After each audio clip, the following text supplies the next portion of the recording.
بسم اللہ الرحمن الرحیم۔ السلام علیکم۔ دینی مثال میں خوش آمدید کرتا ہوں۔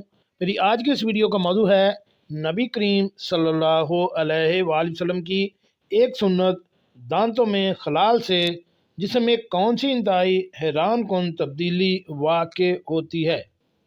چلیے ناظرین چلتے ہیں اس ویڈیو کی تفصیل کی جانب۔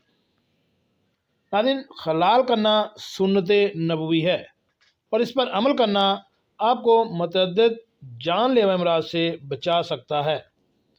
یہ بات امریکہ میں ہونے والی ایک طبی تحقیق میں سامنے آئی۔ تحقیق کے مطابق یہ تو پہلے ہی ثابت ہو چکا ہے کہ مسوڑوں کے امراض، ذیابیطس، امراض قلب، خون کی شریانوں کے مسائل یا جوڑوں کے درد کا خطرہ بڑھاتے ہیں۔ تاہم خلال کرنے کو عادت بنا لینا صحت مند زندگی گزارنے میں بڑی مدد دے سکتا ہے۔ اس تحقیق میں مزید بتایا گیا کہ خلال کرنا منہ کے اندر جراثیموں کی مقدار کم کرتا ہے اور منہ میں سوجن کا امکان بھی کم ہو جاتا ہے۔ ماہرین کا کہنا تھا کہ جب مسوڑوں میں سوجن نہیں ہوگی تو ان سے خون نکلنے کا امکان بھی کم ہوگا۔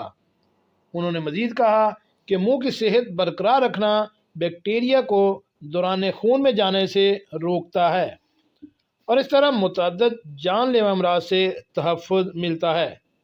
اس طرح خلال نہ کرنا سانس میں بو کا امکان بڑھاتا ہے، کیونکہ غذا کے ذرات دانتوں کے درمیان پھنس کر سانس میں بدبو بڑھانے والے بیکٹیریا کی تعداد بڑھاتے ہیں۔ اس سے پہلے امریکن ڈینٹل ایسوسی ایشن نے بھی اپنی تحقیق میں بتایا تھا کہ درمیانی عمر میں لوگوں کو دانتوں کے مسائل کا سامنا اس لیے ہوتا ہے کیونکہ وہ خلال نہیں کرتے۔ امریکن ڈینٹل ایسوسی ایشن کے مطابق دن میں کم از کم ایک دانتوں کا خلال کرنے سے دانتوں کے درمیان خلا میں بیکٹیریا کو ہٹانے میں مدد ملتی ہے جہاں ٹوتھ برش پہنچ نہیں پاتا۔ دوسری صورت میں مسوڑوں کے امراض اور کیڑے لگنے کا خطرہ بڑھ جاتا ہے۔ جی ناظرین، کیسے لگی آج کی میری یہ معلوماتی ویڈیو؟ ایسی معلوماتی ویڈیو حاصل کرنے کے لیے میرے اس چینل دینی مسائل کو